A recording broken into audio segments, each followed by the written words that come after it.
오늘은 63쪽 하이델베르크 제4주일 9문에서 11문을 볼 거예요. 개혁교회의 토대 책을 보는 거예요. 63쪽이에요.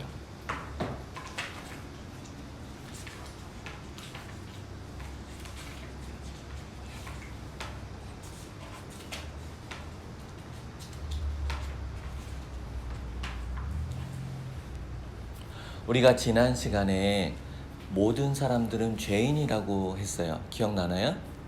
모든 사람의 죄인이기 때문에 모든 사람들은 하나님의 말씀에 순종할 수 있는 능력이 있어요, 없어요? 하나님의 말씀에 순종하면서 살아갈 수 있는 능력이 있어요, 없어요? 없어요. 그러면 순종할 수 있는 능력이 없는 우리에게 이렇게 지켜야 돼 라고 이야기하는 하나님이 잘못된 것 아닌가요?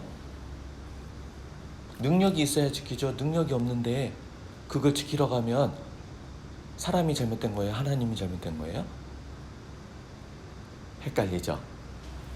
자, 그런데 지난 시간에 우리가 같이 공부한 내용 가운데 하나님이 원래 창조했던 사람들의 모습 혹시 기억나나요? 하나님이 사람을 어떤 모습으로 창조했었죠? 벌거벗은 모습. 그런데 벌거벗은 모습 가운데 사람이 가지고 있었던 능력, 성품 어떤 모습들이 있었어요? 하나님의 형상을 따라서 또 하나님의 동물이랑 같이 평화롭게 살 수 있는 하나님과 교제할 수 있는.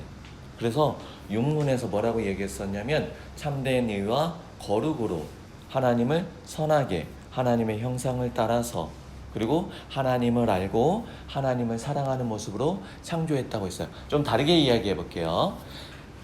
하나님은요 원래 사람을 하나님의 말씀에 순종할 수 있는 능력이 있었어요. 있도록 창조하셨어요. 근데 그 능력 어디 갔어요? 여호와가 누가 그 뱀의 말을 들어서 어떤 열매를 먹어가지고 먹지 말라고. 맞아요. 아담과 하하가 있었는데 뱀의 꼬임에 넘어가서 선악과를 따먹었어요. 하나님이 하지 말라는 거였어요. 그러면 아담과 하하는 먹기 싫었는데 뱀이 먹어! 이렇게 협박해서 먹었을까요? 아니에요. 왜냐면 하나님이 자기가 줄 수 있는 능력을 막 거기 있는데 자기만 먹으려고 했다고 거짓말을 쳐서 그래서 뭔지 궁금해서 먹었어요. 자, 하나님은요 원래 사람을 하나님의 말씀에 순종할 수 있는 능력이 있게 만드셨어요. 그런데 그 능력에는요 하나님의 말씀에 순종할 수 있는 능력만 있는 게 아니라 하나님의 말씀에 순종하지 않을 수 있는 그러한 의지도 주셨어요. 그럼 잘못된 거 아니에요? 하지만 그걸 우리는 자유의지라고 해요. 자유롭게 선택할 수 있게 사람을 만드셨어요. 하나님의 말씀에 순종할 수도 있고요 순종하지 않을 수도 있었어요. 그러면 뱀이 하나님의 말씀에 순종하지 말라고 유혹했어요. 그 유혹에 아담과 하하가 넘어가서 그들이 가지고 있었던 선택권을 가지고 하나님의 말씀은 먹지 말라고 했지만 나는 먹을 거야 라고 누가 선택했어요? 아담과 하하가 선택했어요. 그렇게 선택한 결과는 하나님의 말씀에 순종하지 않는 것이었죠. 그것을 구문에 나와요. 우리 구문을 한번 읽어볼까요? 제가 문제를 읽고 여러분들이 답을 읽어볼게요. 그러면 하나님께서 사람이 행할 수 없는 것을 율법에서 요구하심으로 사람에게 불의하게 행하시는 것이 아닌가요?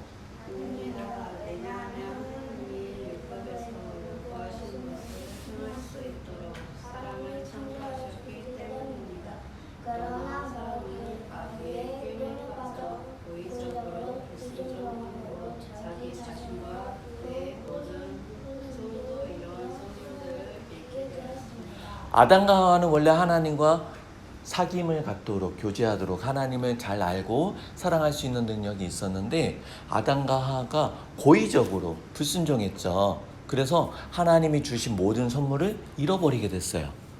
네. 그러면 아담과 하와가 그렇게 얻어서 그래서 사람들은 그 물건을 안 죽을 수 있었는데 근데 그래서 죽는 거예요? 네.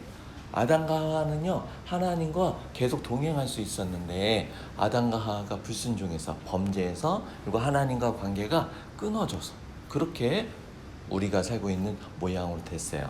자, 신문을 읽어볼게요. 하나님께서는 그런 불순종과 배교를 벌하지 않으신가요? 결코 그렇지 않습니다. 하나님께서는 우리의 자원뿐만 아니라 언제에 대해서도 신이 두지 않습니다. 그러나 하나님께서는 지금 그리고 영원토록 공의하는 그 죄악을 벌하시는데 이는 누구든지 율법책에 기록된 모든 것을 지키고 행하지 아니하는 자마다 저주 아래 있는 자라고 하나님께서 선언하신 말씀과 같습니다. 네, 지난 시간에 무슨 이야기를 했냐면 여러분들의 아빠가 아버지가 굉장히 큰 부자인데 노름으로 그 재산을 다 날렸다고 했어요. 그러면 아버지가 가지고 있었던 그 많은 재산들이 여러분들에게 있어요, 없어요? 없어요. 그거 원래 우리 거예요 라고 주장할 수 있어요, 없어요? 없어요. 아담과 하와가 가지고 있었던 많은 선물들을요 다 날려버렸어요. 그러면 후손된 우리들에게 있어요, 없어요? 없어요. 하나님과 관계가 단절돼 가지고요 하나님을 알 수 있는 지식이 없고 하나님의 말씀에 순종할 수 있는 능력이 없어요. 그러면 우리는요 하나님이 기뻐하시는 것이 아니라 하나님이 미워하고 싫어하시는 것들을 열심히 행할 수 있는 그런 나쁜 능력만 있게 되는 거예요. 그럼 이런 능력들을 하나님이 그럴 수도 있어 라고 할 거야, 아니면 벌을 내리실까요? 벌을 내리세요. 근데 하나님은 사랑의 하나님 아닌가요?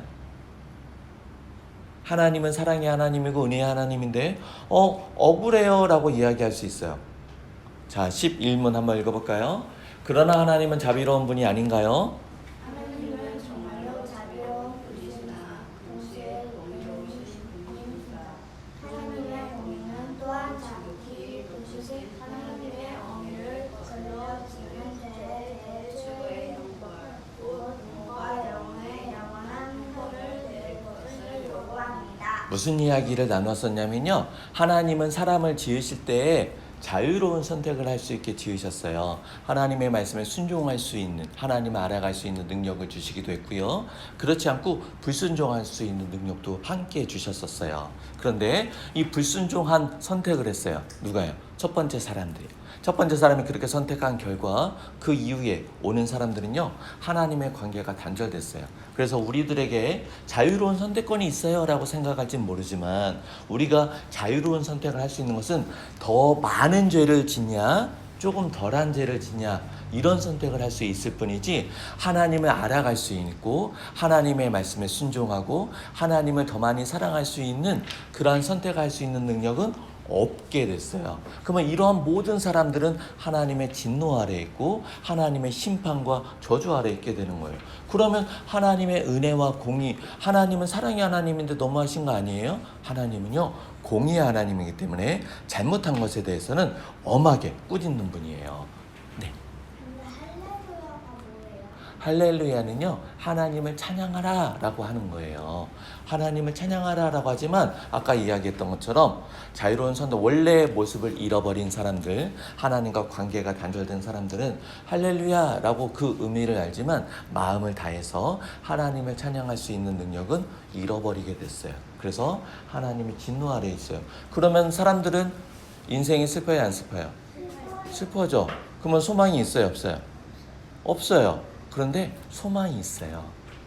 우리 구원에 대해서, 예수님에 대해서는 다음 시간에 또 나눠보도록 하겠습니다.